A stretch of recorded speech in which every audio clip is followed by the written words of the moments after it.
ہے جو باسی ہے، پرانا ہے اور اس سے بدبو بھی آ رہی ہے۔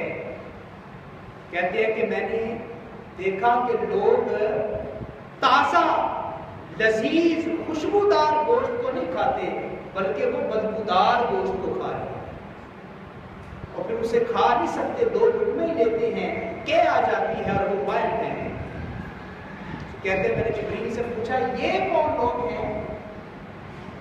تو حضرت جبریل نے عرض کی حضور یہ وہ لوگ ہیں جو دنیا میں اپنی حلال بیویوں کو چھوڑ کر غیر لوگوں کے قریب جاتے ہیں، حلال کو چھوڑ کے غیر کے پاس جاتے تھے، اللہ انہیں جہنم میں اس طرح کا عذاب دینے والا۔ اپنی جسم کی حفاظت کرنا، اپنی سوچوں کی حفاظت کرنا، اپنی نیت کی حفاظت کرنا، اپنے ارادے کی حفاظت کرنا، اور سب سے بڑھ کر اپنی شرمگاہ کی حفاظت کرنا، یہ مومن کی صفت ہے۔ حضور نے فرمایا تم مجھے 2 چیزوں کی ضمانت دو، میں تمہیں جنت کی ضمانت دیتا ہوں۔ حضور کون سی؟ غور کیجئے گا، توجہ سے سنیے گا۔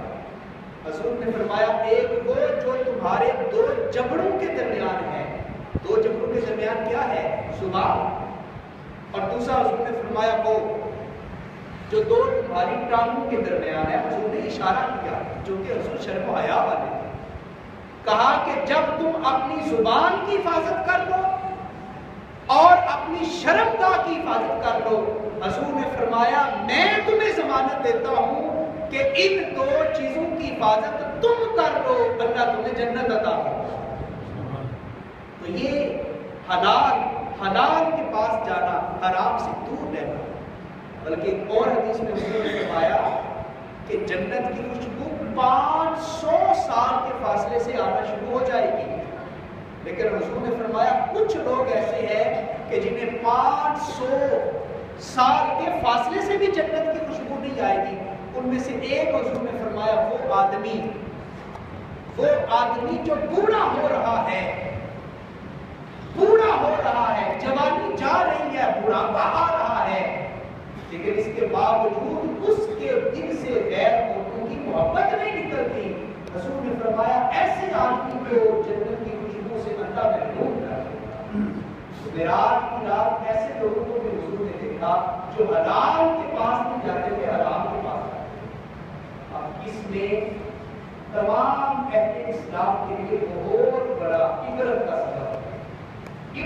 سبب ہے، کیونکہ یہ بات اشارے والی ہے، بولنے والی نہیں ہے۔ تو اس لیے حلال کے پاس جائیں، حرام کے قریب جائیں۔ پھر حضور کہتے ہیں کہ میں نے کچھ ایسے لوگوں کو دیکھا کہ جن کے ناخن تانبے کے تھے، اظفار من نحاس کے لفظ ہیں، ان کے ناخن کس چیز کے بنے ہوئے تھے؟ تانبے کے۔ کس چیز کے؟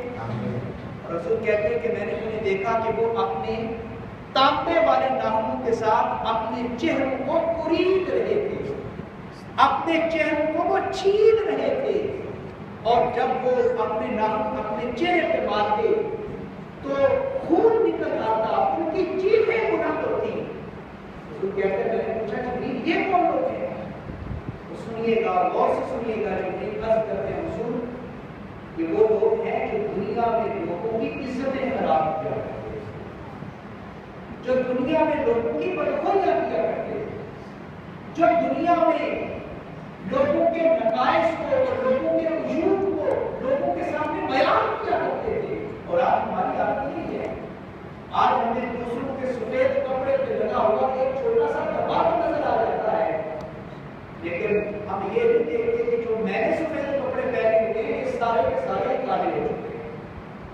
آج ہمیں دوسروں کی آنکھ میں ایک چھوٹا سا تنکا تو نظر آ جاتا ہے برائی کا، لیکن ہماری آنکھوں میں برائیوں کے جو بڑے بڑے بانے اور بڑے بڑے شتیر پڑے ہوتے ہیں ہمیں وہ نظر ہی نہیں آتے ہیں۔ جب 2 لوگ آپس میں بیٹھتے ہیں تو الامان والحفیظ ان کی زبان سے دوسروں کی عزت محفوظ ہی نہیں ہوتی ہے۔ فلاں اس طرح کا، فلاں اس طرح کا، فلاں کا یہ کام، فلاں کا یہ کام۔ دوستوں کی برائیاں کرتے ہیں، ایک خاندان والے دوسرے خاندان والوں کی برائیاں کر رہے ہیں، ہمسائے اپنے ہمسایوں کی برائیاں کر رہے ہیں۔ اس کو غیبت بھی کہتے ہیں، اس کو بدخوئی بھی کہتے ہیں۔ تو حدیث نے جو کہا کہا حضور یہ وہ لوگ ہیں جو دنیا میں ایک دوسرے کی عزت خراب کیا کرتے تھے، عزت خراب کرتے تھے. تو پتا چلا ہم کسی کے بارے میں کوئی اچھی بات نہیں کر سکتے تو کم از کم اس کے بارے میں بری بات تو نہ کریں. بھائی آپ کسی کی تعریف نہیں کر سکتے، کسی کو سخی نہیں کہہ سکتے تو کسی کو کنجوس بھی نہ کہو. کسی کو آپ متقی اور پرہیزگار نہیں کہہ سکتے تو کسی کو بے ایمان بھی نہ کہو. کسی کو امین نہیں کہہ سکتے تو کسی کو خائن بھی نہ کہو. تو جب اپنی زبان کی حفاظت کرو گے تو پھر اللہ تعالیٰ کی رحمت میسر آ جائے، اللہ تعالیٰ کا کرم ہو جائے. تو فرمایا ایسے لوگوں کو دیکھا جو تانبے کے ناخنوں کے ساتھ اپنے چہرے کو چھیل رہے تھے، اپنے چہرے کو خرید رہے تھے. اور پھر مشاہدات معراج میں سے حضور نے فرمایا میں نے کچھ ایسے لوگوں کو بھی دیکھا کہ فرشتے جن کے سروں کے اوپر بڑے بڑے پتھر لے کے کھڑے تھے. غور کیجئے گا اس بات میں. اور وہ پتھر فرشتے ان لوگوں کے سروں کے اوپر مارتے تھے. جب سروں پہ مارتے تھے تو ان لوگوں کے سر چکنا چور ہو جاتے تھے، یا جو کہہ لیجئے کہ سر کا قیمہ بن جاتا تھا. لیکن اگلے ہی لمحے اللہ ان کے سر کو پھر صحیح کر دیتا تھا. فرشتے پھر پتھر اٹھاتے تھے، پھر ان کے سروں پہ مارتے تھے. بس وہ اسی تکلیف میں ہے، اسی عذاب میں ہے، اسی سزا میں ہے. اور پوچھا کون لوگ ہیں؟ تو غور سے سنیے گا، غور سے سنیے گا. حضرت جبریل کہتے ہیں حضور آپ کی امت کے وہ لوگ ہیں جو نمازوں میں سستی کیا کرتے ہیں. کس میں سستی؟ سارے بولے نا کس میں؟ اب ذرا سارے تھوڑی دیر کے لیے غور کریں کہ کل جمعرات کو میں نے کتنی نمازیں پڑھی ہیں. 5 پڑھی ہیں پوری کہ نہیں پڑھی؟ پھر ایک ہفتے کی روٹین کو چیک کریں کہ پچھلا ہفتہ میں نے کتنی نمازیں پڑھی. پھر اپنے ایک مہینے کی روٹین، پھر ایک سال کی، پھر پوری زندگی کی روٹین دیکھیں کہ جب سے بالغ ہوا ہوں میں نے کتنی نمازیں پڑھی ہیں اور کتنی نمازیں کے ساتھ. نماز کی طرف ہماری توجہ ہی نہیں ہے. ہفتے بعد صرف جمعہ پڑھنے کے لیے آ جانا اور پھر باقی پورا ہفتہ نماز کا خیال ہی نہیں، نماز کا پتہ ہی نہیں. اور جمعہ پڑھنے بھی اس وقت آنا جب 5 منٹ رہ جائیں گے، جب 10 منٹ رہ جائیں گے کہ ذرا پہلے چلے گئے تو کوئی کام کی ہمارے کانوں میں نہ پڑ جائے. اور پھر جمعہ بھی کیسے پڑھنا ہے کہ جب سلام پھر کے آمین دعا بعد میں ختم ہونی ہے، دروازوں کے اوپر رش پہلے لگا ہوتا ہے. ہمیں اس بات کی سمجھ نہیں آتی. کبھی ایسا ہوا ہے کہ زور کی نماز 4 فرض پڑھنے کے بعد آپ اپنے گھروں میں چلے جائیں، 2 سنتے نہیں پڑھنی، بعد میں 2 نفل نہ پڑھیں، گھر میں چلے جائیں. یا عشاء کی یا مغرب کی نماز فرض پڑھی ہے اور گھروں کو دوڑ لگا دیں. کبھی ایسا نہیں ہوا. لیکن پھر جمعے کی نماز میں کیا ہوتا ہے؟ بڑی حیرانی ہے. کئی دفعہ یہ مسئلہ بھی بیان کیا کہ فرض پڑے گئے، دعا ہوئی، بعد دروازے پہ رش لگ جاتا ہے. دروازہ بھی چھوٹا سا، جگہ بھی چھوٹی سی، 10 منٹ ادھر ضائع کر دینے ہیں. لیکن بعد میں مسجد میں بقیہ نماز کو ہمیں ادا نہیں کرنا. اس کی آخر وجہ کیا ہے؟ کیا باقی نماز پڑھنا ضروری نہیں؟ کیا باقی نماز مسجد میں پڑھیں گے تو معاذ اللہ اس کا ثواب نہیں ملے گا؟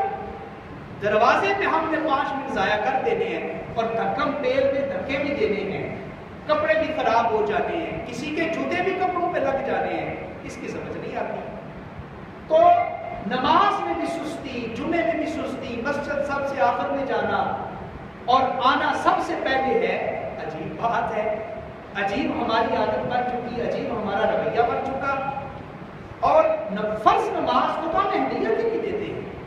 حضرت عائشہ صدیقہ کہتی ہے کہ جب نماز کا وقت ہوتا تھا نا تو حضور حضرت بلال کو یہ نہیں کہتے تھے کہ اذان پڑھو. سنیے گا، حدیث کے لفظ سنیے گا اور کاش آپ سمجھ جائیں ان لفظوں کو. حضور کہتے تھے حضرت بلال کو ارحنا یا بلال، اے بلال نماز کا وقت ہو گیا، اذان پڑھ کے ہمارے سینے کو ٹھنڈ پہنچا. اذان پڑھو اور ہمارے سینے کو راحت پہنچا. اور سیدہ کہتی ہیں کہ جب اذان کا پہلا کلمہ اللہ اکبر حضور کے کانوں میں پڑتا تھا، حضور ایسے اٹھ جاتے تھے ہمارے پاس سے، گویا حضور ہمیں جانتے ہی نہیں ہیں نہ ہم حضور سارے کام چھوڑ دیتے تھے. تو جب اذان کا پہلا کلمہ سن کے حضور اپنے کام چھوڑ دیتے ہیں تو ہماری دکان کیوں نہیں بند ہوتی؟ ہمارا کاروبار کیوں نہیں بند ہوتا؟ ہم اپنے ٹی وی کو بند کیوں نہیں کرتے؟ ہم اپنی بیوی بچوں کو کیوں نہیں چھوڑتے؟ تو نماز کو معمولی سمجھ لیا؟ تو سنیں، کہا کہ یہ وہ لوگ ہیں جو دنیا میں نماز میں سستی کیا کرتے تھے، آج فرشتے بڑے بڑے پتھروں کے ساتھ ان کے سروں کو کچل رہے ہیں۔ تو کیا اتنی طاقت ہے کہ وہ قیامت کے دن اللہ معاف کرے اس عذاب